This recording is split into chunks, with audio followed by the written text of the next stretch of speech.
The following is an exclusive presentation of WI Garden Media, the voice of Garden Talk Radio.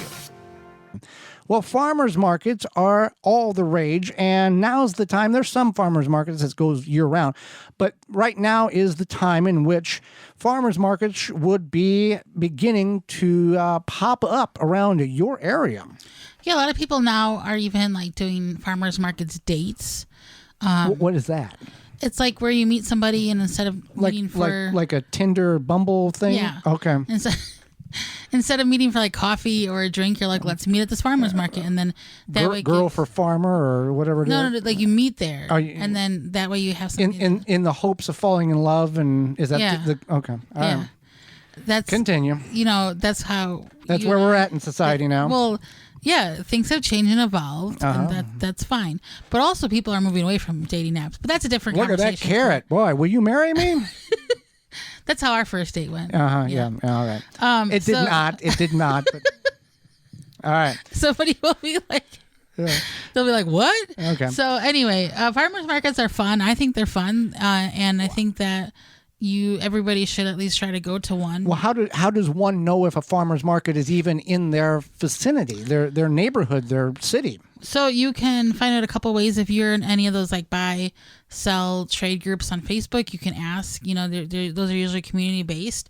Otherwise, I think there's like neighborhood apps, things like that people can so essentially just ask somebody. But you can also just go to your favorite search engine and type in farmers market in your city or your zip code, and it's going to tell you.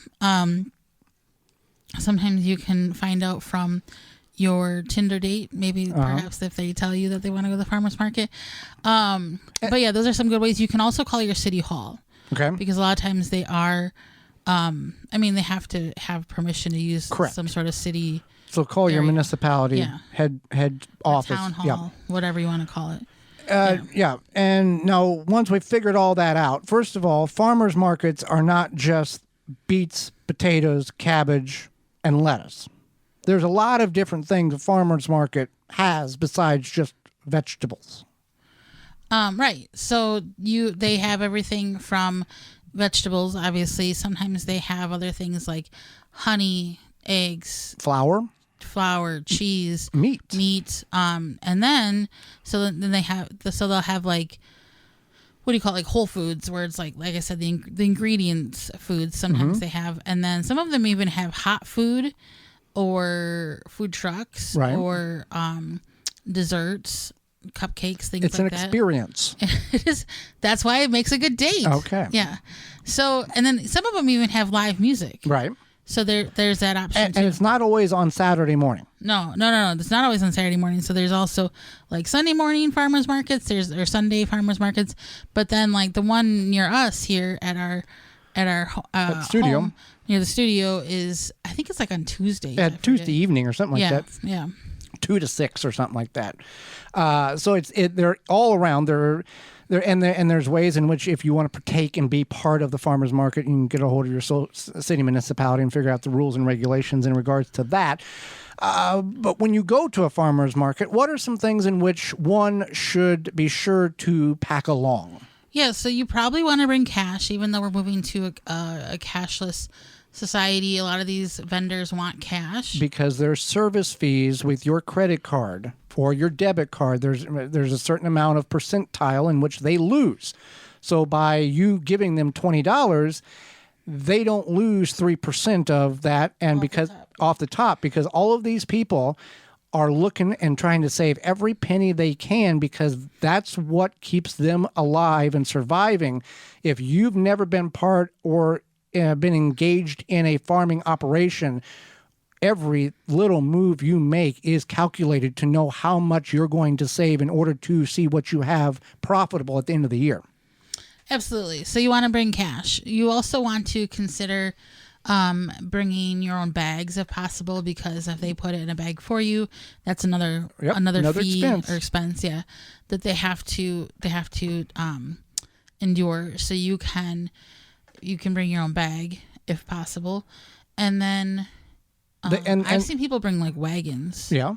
So that's an option too. You can talk to the farmer You can ask for a potential sample. They're people too. I mean, if you never had a ground cherry, Yeah. they will. I mean, obviously they're not going to let you gnaw into a cabbage, but there's certain unique vegetables or fruits in which they may be growing that you've never had, and they have an area or an available sample of it, so hey, I do like that. I'm going to buy 2 cartons of it, or so you're not buying something you don't like.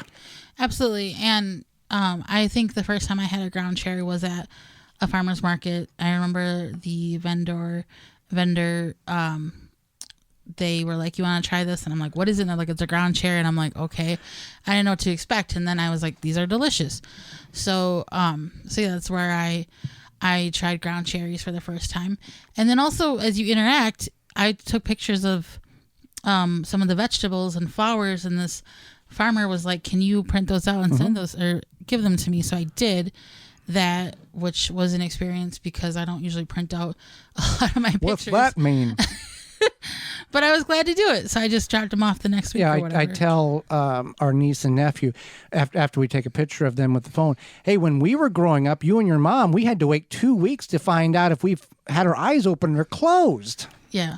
Because you had to send it off, and it went. And sometimes you didn't get your pictures back. You got a monkey riding a horse. We got that once. You did? Yeah. Shut up. It was mixed in with our picture. A monkey was riding a horse. Yeah.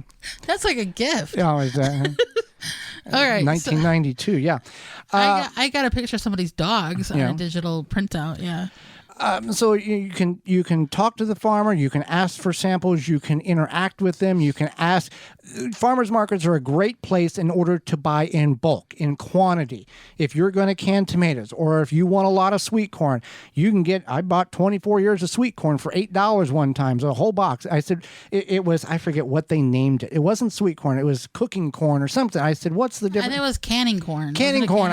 Yeah. And I said, what's the difference between this and sweet corn? Nothing. We just got too much of it. And I said, I'll buy a whole box. He said $8. And I went home and counted 24 years of sweet corn for $8. You can't even steal that much from the big box store for, Put in your pants. Yeah, you can't, you cannot get that.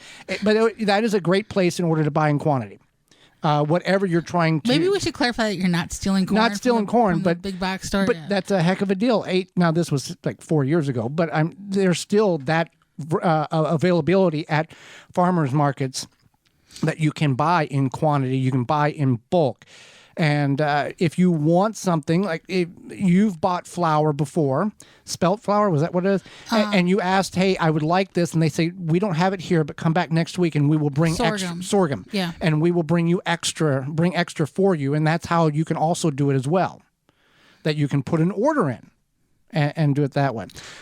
So if you've never been to a farmer's market, boy, you're missing out, and you should go, whether it's just a block party at your little village or it is a massive park. One thing I wanted to mention is you want to shop around. Yes. Especially if it's a larger farmer's market. You might go up to the first vendor and you see some carrots and they're like $4 for the bunch.